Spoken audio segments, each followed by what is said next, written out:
This episode was brought to you by Slate Black Industries. For M-LOK grips and accessories, visit slateBlackIndustries.com. There's a bump on my roof. Don't you worry. I'll be right back.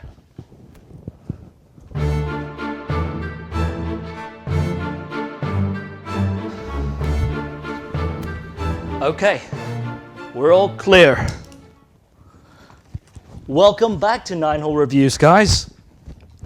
This is, again, during an abnormal time during coronavirus lockdown. We're stuck here. Josh and I talked about it.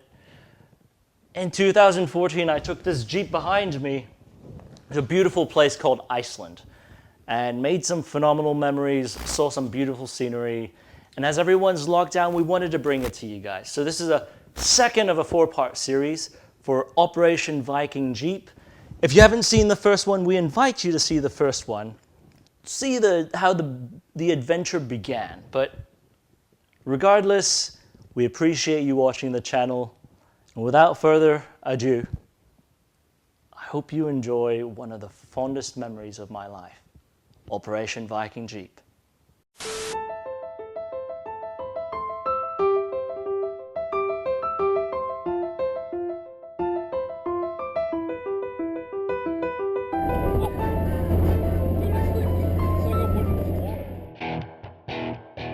We made our way further and further into Suderland towards Landmannalaugar.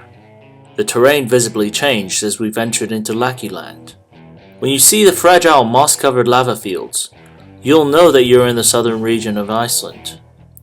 The south is composed of black volcanic ash river deltas and lava fields.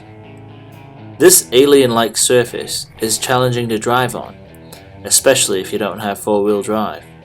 We stopped by our first few waterfalls. I probably looked like a madman as I raced up to the top of Fagifoss. But it was our first fall, and the refreshing view really woke me up from road fatigue.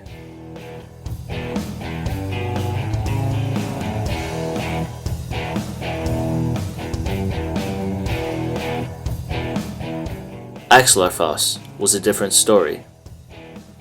As impressive as the fall was, the view wasn't the reason for me to remember her.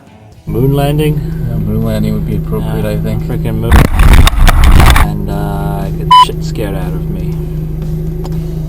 When we were traveling on the ash fields, back towards main trails, I was talking to David, and I took the wrong fork.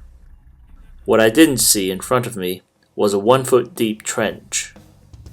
This shot my Jeep airborne while going 30 kilometers per hour. The problem was a dark silt. You could hardly see anything coming if you weren't paying attention. I was a bit worried that I had damaged my Jeep like I did in North Carolina back in 2011. But after a quick check on the mechanics, we continued on to cross rivers until we reached paved roads. I tried to put the accident behind me. After all, we were sleeping in a hotel bed instead of sleeping bags that night. Reykjavik awaits.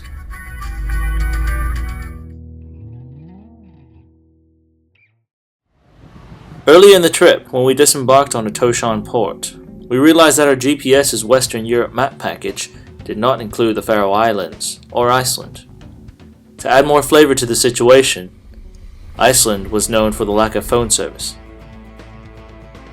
As a result, we relied on our maps and compasses. And I quickly learned about one of David's Achilles' heels when we lost phone service in Iceland.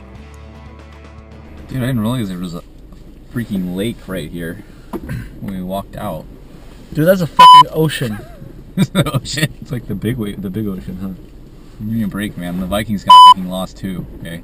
They weren't expecting to see the either.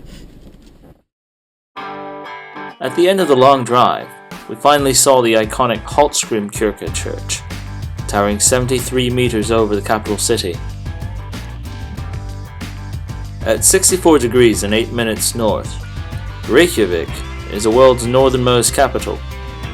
We arrived on the weekend and enjoyed the night out.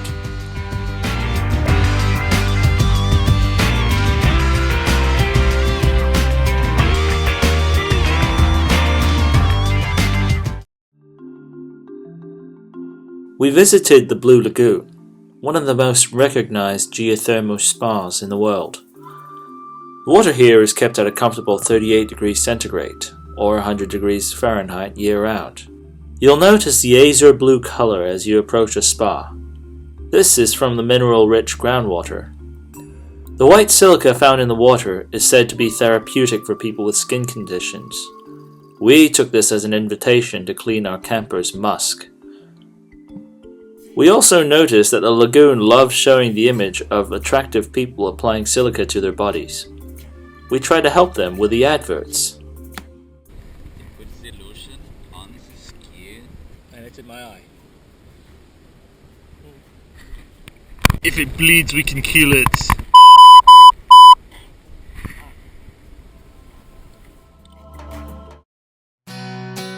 A few must-see places in Iceland are located on the Golden Circle. The Golden Circle is a day trip trail for tourists to see some of the best sights on Iceland. On the circle, you'll see Thingvellir National Park, the geyser sites, and Gullfoss. Hey everyone, we're at the Thingvellir National Park right now. Where we're standing is actually the Law Rock. About 930 AD back then, this area was used by the first Icelandic parliament to address legal issues. An interesting thing about it, I mean, back then chieftains would come all over from Iceland and congregate right here. They'd stand on top of this rock and talk about legal issues. And with the backing, the cliff back, it would reflect all the volume of their speeches to the audience down on the bottom around the riverbed. Another interesting thing about this place is the cliff that was used to reflect the noise, the volume of the speaker is actually the North American tectonic plate. So over there you'll see is the Eurasian tectonic plate. And we're in the middle of the two tectonic plates. And so it's interesting to say that we're neither in Europe or America. Along the Golden Circle, we also saw the world's first known geyser. Geysir, the Icelandic name, is actually the root of the English word geyser. Geysir used to erupt, shooting a jet of water about 70 meters into the air. However, Geysir rarely erupts now. Stroker, on the other hand, a smaller geyser right next to Geysir, erupts every 4 to 8 minutes with jets of boiling water that reach about 20 meters high. It was the first time for the two of us to see real geysers. We were excited to photograph them. It should be noted that when photographing geysers, you should check the wind direction. David stood directly underneath Stroker and had a boiling sulfur attack on his camera and gear. Right, it's a bit sulfuric, but it's just pretty warm. Not quite 100 degrees Celsius, but it's okay. So the Jeep's gonna smell like rotten eggs now? Yeah, I guess so.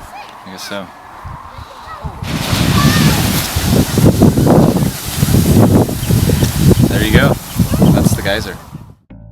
The last stop we had on the Golden Circle was Gullfoss. Gullfoss is a combination of 3 waterfalls that push out 140 cubic meters of water per second. Now, a Jeep Wrangler has 1.7 cubic meters worth of cargo space. This means that Gullfoss can push over 80 Jeep Wranglers worth of cargo downstream every second. When you stand on top of the waterfall and look out, you can't help but admire the power that Mother Nature possesses. We left the comforts of Reykjavik to head up north. After passing through major northern cities, we would see boiling mudholes, Europe's largest desert, volcanoes, sub-freezing temperatures, and rivers that could stop you cold in your tracks.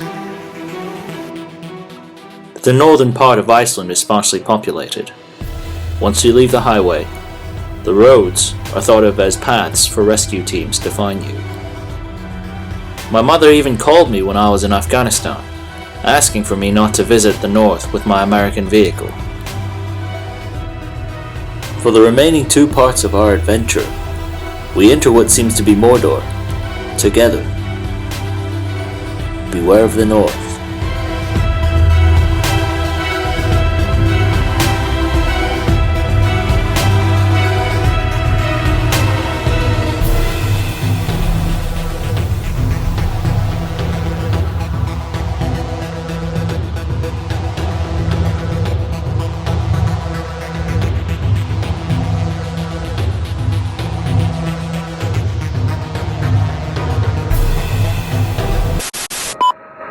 This is Steel 96, 4 Vic, 8 packs, Redcon 1, green to green. How copy, over? Steel 96, this is 716, roger, over. 1-6, Steel 91, 1 pack, green, green, over. This is 716, roger, over. 1-6, Steel 92, 1 Victor, 2 packs, Redcon 1, over.